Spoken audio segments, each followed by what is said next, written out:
అతనికి బాగోలేదండి, డయాలసిస్ అవుతుంది, కిడ్నీల ప్రాబ్లం. అతను ఎక్కడికి వెళ్ళినా నేనే కష్టపడి పెంచాలి. మళ్ళీ వస్తాము, మళ్ళీ తిరుగుతాము, వెళ్తాము, పైసా పరక అయితే కూర కొంటాం, లేకపోతే ఒట్టిదే తింటాము. ఆ ఏరినోళ్ళు కూలి ఇవ్వడమే తప్ప ఇందులో వస్తుందో చేస్తుందో తెలియదు. తోటకు వస్తాము, ఎండాసేపు ఉంటాం, తోటలో తిండి నీళ్ళు కూడా దొరకవు ఇక్కడ. తిరుగుతాం, తోట అలా పింజా బట్టలు దొరికితే పట్టుకుని వెళ్ళి బియ్యం గిన్నెలో మారుస్తాం. డబ్బులు ఇచ్చిన వాళ్ళు ఇస్తే బియ్యం కొనుక్కుంటాం, లేదు బియ్యం కొనుక్కొని వండుకొని తింటాం. ఊళ్ళకి వెళ్తాం, పొద్దు కళ్ళు ఏరితే పొద్దున్నప్పుడు వాళ్ళు 100-50 ఇస్తారు. అది తెచ్చుకొని బతిని చేసుకుంటాం. నలుగురు పిల్ల, తల్లి, తండ్రి తింటాం. నలుగురు పిల్లలు, 3 ఆడపిల్లలు, 1 మగ పిల్లడు. 3 ఆడపిల్లలకు పెళ్ళిళ్ళు అయిపోయి వాళ్ళు మా ఇంట్లో ఉన్నారు. ఆ భర్తలు మంచులు కాదు. పట్టాలు కొట్టు చూడండి, కర్రలు అలాగే ఇరుస్తారు. Welcome back to our channel, మీ చిన్నబాబు ట్రైబల్ వ్లాగ్స్. అందరూ బాగుండేలా అందరూ నేను ఉందండి. ఈరోజు మనం వేరే ప్రాంతానికి వెళ్తున్నామండి. అదే మామిడికాయలు పంటకు వచ్చేసాయి. అవి ఎలా కోస్తారు మనం ఒకసారి చూద్దామండి. మరెందుకు ఆలస్యం, వీడియోకి వెళ్ళిపోదాం. అంటే కర్ర చూడండి, ఇరుస్తారట. అయ్యో చూడండి, 20 టాలెంట్స్ ఎలా చెప్పి రీటండి.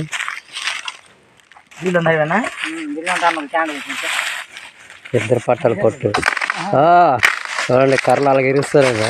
టాలెంట్ అంటే ఇద్దరుని అండి. కట్టెలు పొయ్యిలో కనండి, కట్టెల పొయ్యిలో కండి ఇది ఇంత వండుతారండి. అదండి ఈ అమ్మ అండి, ఇవన్నీ కలెక్షన్ చేసిందండి. సరే చూడండి, ఇరుస్తున్నారండి. అదండి ఈ చెట్టు ఒకటి ఎక్కుతున్నారు, చూడన్నారు. ఎక్కువ చూద్దామా.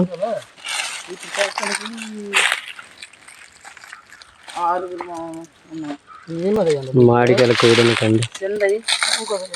బాబు, మా ఆయన, 2 మనవలు అక్కడికి ఎక్కుతున్నాడండి. కింద నుంచి ఈ చెట్టు ఎక్కుతున్నాడండి. మామిడికాయలు కోస్తారండి. దానికి సపోర్ట్ లేదండి దానికి.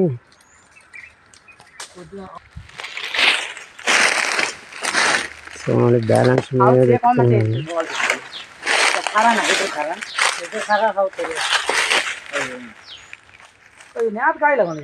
చూడండి ఆ బ్యాలెన్స్ అండి. చూడండి అడ్డున్న చిన్న చిన్న కొమ్మలు తీసేస్తున్నారండి.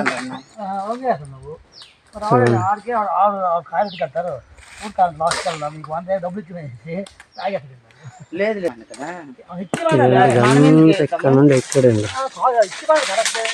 వాళ్ళకి అడ్డేవన్నీ అక్కడ తీసేస్తున్నారండి. అడ్డున్న కొమ్మ పొలాలన్నీ కర్ర పొలాలు తీసేస్తున్నారండి.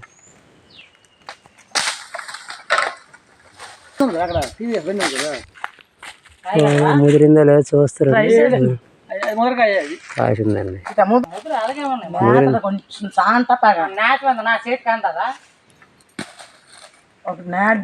ఇది ముదిరే లేదని చూస్తున్నాను. పక్కన చూడవుతుంది అతను చెప్తున్నాడు.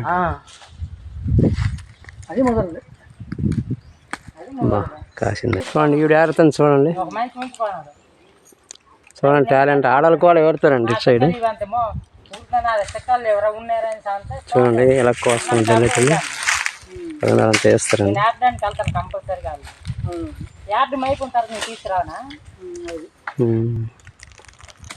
అలాగే ఎవరుతారండి.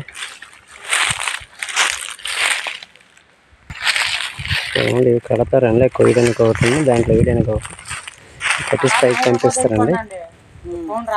అదిగండి ఇలా కడతారండి. తాడు సాయం లేండి ఇక్కడ పనులు అవ్వండి. ఎందుకంటే అదిగండి ఇది కట్టారు, చేస్తారండి.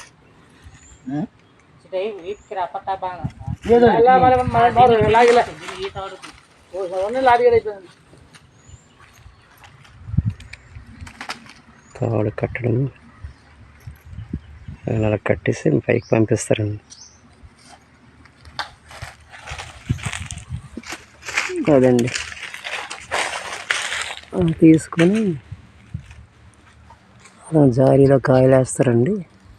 ఆ కర్రకున్న చెక్కంతో కాయలు కోస్తారండి. కాయలు ఏరడానికి అతను అన్నీ సజ్జ చేస్తున్నాడండి.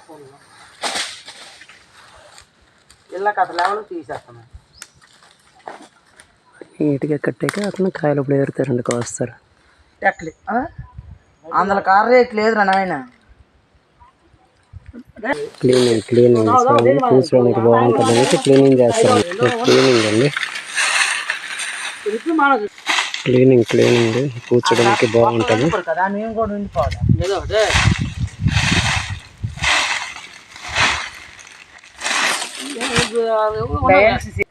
చూడండి, కోసే సెక్కంలో వేస్తున్నాడండి, దుడుచుకునే ఉంటాను. ఒక నిలబడతాను ఏరుతున్నాడు అన్న పైన. అది ఎవరో లాస్ట్లోకి వెళ్ళిపోయినాడండి. ఏది గీసినా లాస్ట్ నిల్చొని చూడండి, నిల్చొని ఆ బ్యాలెన్స్ మీద ఏరడం అంటే టాలెంట్ అండి. అక్కడ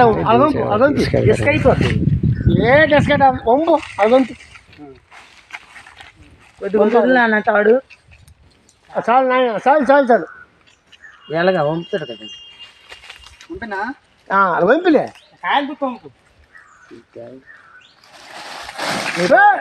మీ బాబా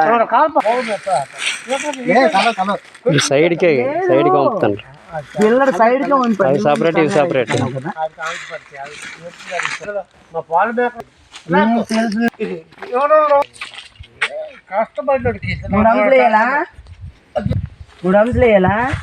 అది లాగుతారండి, దాంట్లో మామిడికాయలు కోసేవని దాంట్లో వేసి కింద తీస్తారు.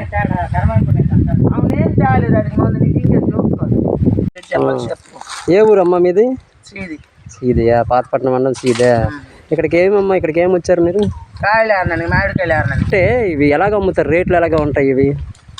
కేజీ 50. కాయలు ఉంటే రేటు కూడా తగ్గిపోతుంది. అలాగే, కాయలు తక్కువ ఉంటే రేటు ఉంటుంది. అయితే రోజు వస్తారమ్మా ఇక్కడికి తోటలు కాయడానికి వస్తారు. మరి మీకు తిండి ఎలాగమ్మా? ఇక్కడికి వచ్చేస్తే మీకు తిండి ఎలాగ వస్తాయి? తోటకు వస్తాము, ఎండాసేపు ఉంటాం తోటలో. తిండి నీళ్ళు కూడా దొరకవు ఇక్కడ. తిరుగుతాం తోట, అలా పింజ బట్ట దొరికితే పట్టుకుని వెళ్ళి బియ్యం గింజలా మారుస్తాం. డబ్బులు ఇచ్చిన వాళ్ళు ఇస్తే బియ్యం కొనుక్కుంటాం, లేదు బియ్యం కొనుక్కొని వండుకొని తింటాము. మరి కూరగాయలు ఎలాగమ్మా? మరి కూరగాయలు మళ్ళీ వస్తాము, మళ్ళీ తిరుగుతాము, వెళ్తాము. పైసా పరక అయితే కూర కొంటాం, లేకపోతే ఒట్టిదే తింటాము. అవునా? అదండి ఇప్పుడు చెప్తుంది ఏంటంటే, ఉదయం పూట వస్తామండి, ఉదయం పూట వచ్చినమాట తోటల్లో తిరుగుతామండి. వరకు తిండి ఏటు ఉండదు. అదే పొలాల్లో తిరుగుతామండి, కాయలు తిరిగితే గీస్ అనమాట రైతులకి అనమాట కాయల రూపంగా అమ్ముతున్నామండి. ఆ రైతులు ఏం చేస్తారో బియ్యం ఇచ్చేవాళ్ళు బియ్యం ఇస్తారు, డబ్బులు ఇచ్చేవాళ్ళు డబ్బులు ఇస్తారు. బియ్యం ఇస్తే వండుకుంటాము, డబ్బులు కానీ ఒకవేళ ఇస్తే ఆ డబ్బులను కూరగాయలు కొనేసంట భార్య భర్తలు పిల్లలు మేము అమ్ముతామండి. ఇలా ఇవి చెప్తుందండి. ఇంకా జీడి తోట ఉన్నది అంటాం కదా అమ్మా, అది సొంతదా లేకపోతే రైతులదా?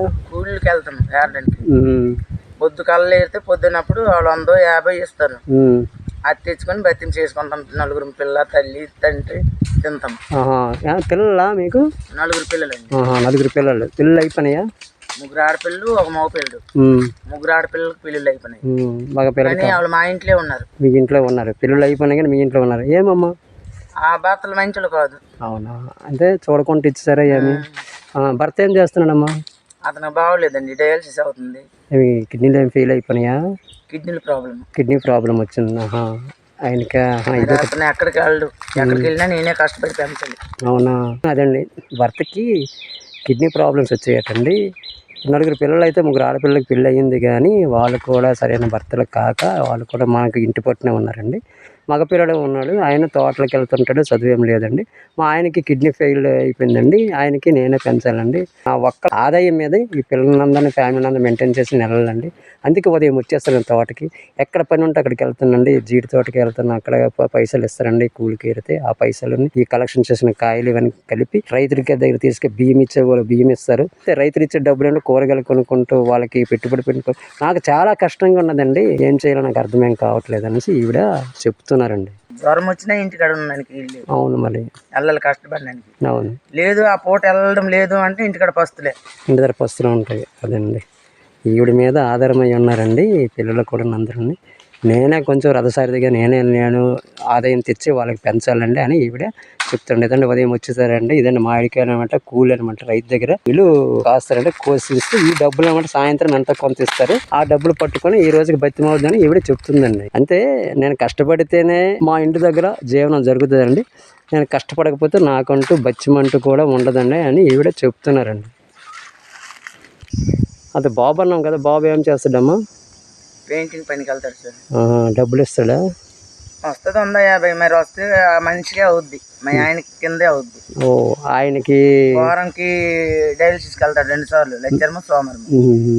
వెళ్ళిన ట్రిప్ కల్లా 500 అవుద్ది. 500 అవుతుంది. ఇంకా అదండి, ఆ బాబు అయితే కష్టపడతాడు కానీ పెయింటింగ్ చేసి డబ్బులు తెస్తాడే కానీ మా ఆయన కింద అయిపోద్దండి. అది ఎందుకనంటే వారానికి 2 సార్లు డయాలసిస్ అనేది చేయాలండి. ఖర్చుల నిమిత్తం, ఛార్జ్ నిమిత్తము వెళ్ళి వచ్చే టైంకి 500 అయిపోద్దండి. మరి అలా కూడా అతని కింద కష్టపడిన మాట వెళ్ళిపోద్దండి. మరి భర్త వదులుకోలేం కాబట్టి మరి చెయ్యాలి తప్పదని అనేసి ఈవిడ కష్టపడిన డబ్బులంతా ఆయన కిందకి వెళ్ళిపోతానని ఈవిడ చెప్తుందండి. నేను కష్టపడేవి ఏంటంటే తిండికి, కూరలకి అన్నిటికి వస్తాయని ఈవిడ చెప్తుందండి. అదండి. సరేనమ్మ అయితే థ్యాంక్స్ ఫర్ వాచింగ్. మళ్ళీ ఇంకో వేరే మంచి వీడియోలో కలుసుకుందాం. అంతవరకు బాయ్ అమ్మ అయితే.